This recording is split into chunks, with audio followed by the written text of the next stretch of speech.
He can take you with him on a bus or train, on a highway or on a plane, backstage or on a bike. It's Kevin Kline's Fuzzy Mike. Fuzzy Mike interviews. Not top of mind, not even the news. No way. Just a bunch of stuff that Kevin likes. All recorded with this Fuzzy Mike. We'd like to thank you all ahead of time for listening to Fuzzy Mike with your friend Kevin Kline. Hello, and thank you for being here. I had to take a few weeks off, as you probably noticed if you kept checking back here for new episodes, and I appreciate your patience and your concern. Here's what happened. Every time I'd sit in my studio, ready to record something, all I could think about was the last episode I recorded memorializing my dog Pinto, who we had to put down. And I just couldn't bring myself to open up. But Kline, you've recorded new episodes with Tim on Tuttle and Kline. What gives? That has been my outlet. The only time I've been able to get into my studio and have fun without thinking about how much I was hurting over Pinto. So that's why those continued. Now, man, I've got to tell you, losing that 4-pound dog knocked all 170 pounds of me on my emotional ass. And you could be thinking two things right now. Man, Kline, you're such a wuss. And, Kline, you don't weigh 170 pounds. Okay, yes, I agree with you. I am a wuss. And you're right. I don't weigh 170. I weigh 171. So, in the interest of round numbers, I just went with the 170. Here's what's going on. And yeah, I know that's kind of a humble brag, but it has something to do with mental health. On May 8th, I got back into my long distance running. You see, as somebody who suffers from depression and chronic suicidality, running to me is the cheapest form of medication.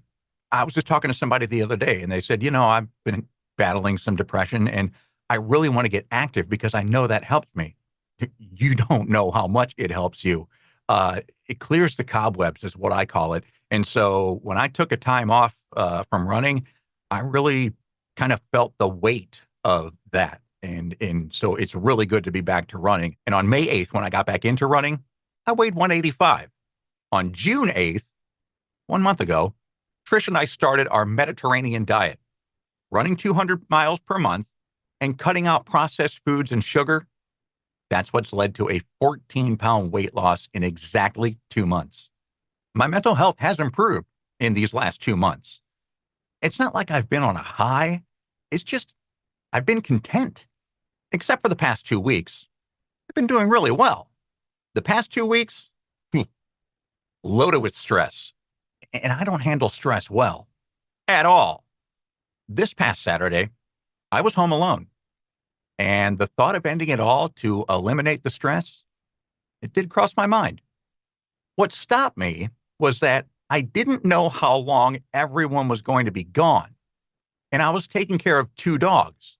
So I didn't know if they would have enough food and water if I was dead and they were alone for, say, 8 or more hours. Crazy, that dogs can bring such sorrow when they pass, yet they may have saved my life over the weekend. Anyway, my dear friend Melanie, she reached out to me over the weekend to see how I was doing and to ask when a new episode of the Fuzzy Mike would be posting. Melanie met Pinto and featured him on her TV show, and she recently lost her dog, Eli. So we've been grieving together. I had planned to do a new episode of the Fuzzy Mike this week, and when Melanie specifically asked if I was going to do one, that solidified it. And I'm coming around about Pinto not being here anymore. I know that I am because when we went to pick up Pinto's ashes, I didn't cry in the car. Baby steps, friends. Baby steps. So I'm at the point now where, and I know this isn't rational thinking, but I feel that since we finally have the box with his ashes in it and his name on it, that he's back in our home and I'm able to protect him. Crazy what kind of thoughts we can convince ourselves into during grief, right? Anyway, over the past 2 weeks, I've been doing a lot of reading, and I found 2 articles that I want to share with you. These stories resonated with me in the respect that they gave me an idea to challenge myself, and perhaps you might want to take these challenges too. The first article I found claimed that humans are losing the cognitive and social skills that they need for a thriving personal and professional life. This is according to renowned psychologist Dr. Richard Davis. According to Davis, we are at risk of losing the ability to have good judgment and to have insight about people. Technology, social media, artificial intelligence, well, those are what's to blame. So we rely so much on our phones that we're losing our own ability to think and make judgment calls. This cognitive ability, it needs to be exercised regularly so that we don't lose it. It's kind of like a muscle, you know? You got to exercise it to keep it working, to keep it strong. Now, I will agree. I too am guilty of using my phone a lot. I'll whip out my calculator for even basic math. Now, to be fair, I suck at math. Always have. So this isn't really a fair illustration of the point being made. The calculator is essential for mathematically challenged people like me, as is spell check for people like, say, my wife. Trish and I are similar in nearly every aspect of our lives. Give us 5 house photos, we'll select the same one. Vacation destination choices, we'll pick the same places. We really only have 2 differences. She's a numbers and a warm weather girl. I'm a words and cold weather guy. Now, not to go off completely on a different topic, but I've often wondered how people with spelling challenges find the words that they need to spell. I mean, I've watched my wife input words into dictionary.com to find the proper spelling. Dictionary.com replies with, "Is this even an English word?" It's like dictionary.com has to play 20 questions just so it can make an attempt to properly identify the word she's trying to find. How do people who can't spell find words in the dictionary? It's always puzzled me. It's for this reason, my spelling prowess, that makes me not completely worthless in our relationship. But with AI, which she uses religiously, I may not be as essential to her as I think I am. And that's what gets me back to the original topic. We are using our phones and AI so much that we can't think for ourselves or make judgment calls anymore. The article used GPS as an example. People once used physical maps or memory to get where they needed to go. Now, if your phone dies, you might find yourself lost more easily. Again, I'll use my wife as an example. She relies so much on GPS, she doesn't even bother to look at the street signs or landmarks. If she has to go to the same place, say, 10 times in a row, that 10th day will look as fresh to her as it did on the first day. Turn right in 500 feet. She knows she's turning right in 500 feet. Doesn't know what street she's turning from nor onto, but she knows a turn is approaching. Doesn't realize that there's a coffee shop on one corner, a gas station on another corner, and an Asian restaurant on another corner. GPS said, turn in 500 feet. Why do I need to look at my surroundings? And that's the point the article was making. The more we rely on this technology, the less intuitive we make ourselves. And that's not where the article stopped. It went even further as to the human risk that technology is creating. People's ability to talk to and connect with each other is similarly at risk. According to the psychologist, and this is a quote, if your head's in your phone, you're meeting people through online profiles, or you're basing your business decisions based purely on a resume and not really seeing or spending time with someone, you're losing your core human capability to have insight into other people. Again, I'm as guilty of this as anyone. I'm comfortable not talking to people in person. It's not that I'm not interested in people. It's quite the opposite. I'm fascinated by people. I believe everyone has a story to tell, and I love learning about those stories. I learn a lot of stories by reading social media pages. I get stories from magazine articles, news stories, podcasts, and previous interviews. You know where I don't get stories? Personal conversations. For me, it's difficult to initiate conversations in person. I'm not really wired that way. And technology has made it easy for me and people like me to exist and even thrive in this world. But because I don't want to become a robot, and I don't want to lose my critical thinking ability, and I want to have meaningful relationships, I'm challenging myself and asking you to do the same. Let's each meet one new person this week and have a conversation with that person. It could be while you're standing in line at the coffee shop, grocery store, doctor's lobby, wherever. And it doesn't have to be a long conversation. Oh, you're getting a lavender latte. I've never had that. Is it good? Can you believe the price of these bananas? Yeah, hemorrhoids flaring up again. What are you here for? The main goal, it's not to carry on a conversation of Tolstoyan proportions. It's simply to exercise your brain and keep that interaction ability sharp. The other fascinating story I read was about Finland and Denmark having seemingly cracked the code to living a happy life. The two countries hold the top spots in the World Happiness Report's annual ranking of the happiest countries in the world. I don't know if you know this, but Finland has held the world's happiest country title now 7 years in a row. CNBC Make It asked a group of Finnish and Danish business leaders and psychologists to explain the results. It came down to a few go-to sayings that remind them to think positively and optimistically, even when, or especially when, times are tough. So, if you want to live a happier life, what they suggest is add these 3 phrases to your vocabulary. Now, this is what the experts say.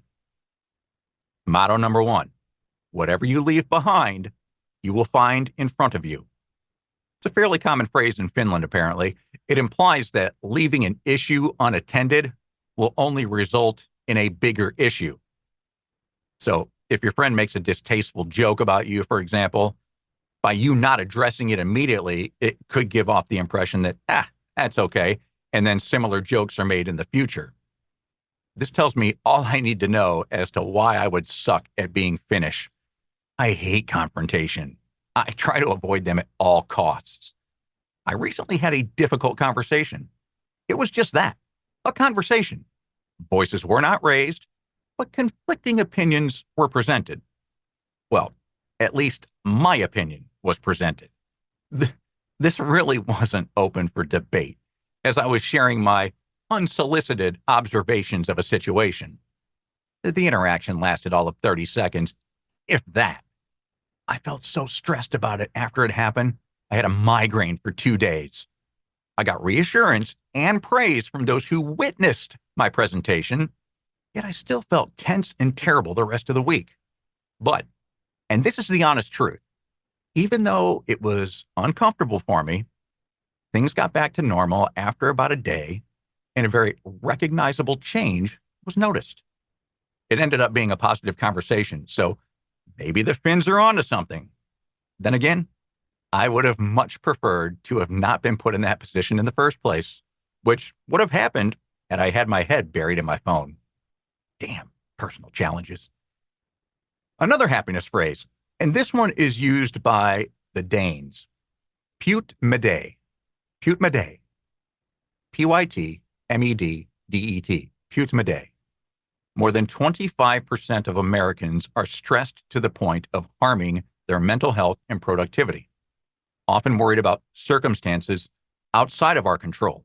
And this is according to the American Psychological Association. People in Denmark use a 3-word phrase every day to get ahead of that. The phrase, pyt med det, translates to, it doesn't matter, or don't worry about it. Pyt, or never mind, is a reassurance that things will be okay, even when they seem not to be. It's a good reminder to not sweat the small stuff, as pyt med det encourages us to shrug off negativity and move forward with grace and resilience. And then the third quote is, some have happiness, everyone has summer. Finnish people use the 100-year-old phrase, some have happiness, everyone has summer. In other words, no matter what you're dealing with, better days will come. Sometimes life gives. Sometimes it takes. But no matter the situation, you can always count on one thing. Sooner or later, summer will come to us all. And that right there captures the biggest difference between the happy Finns and the nearly constantly depressed me. On the one hand, you have the Finns who say, summer eventually comes to us all.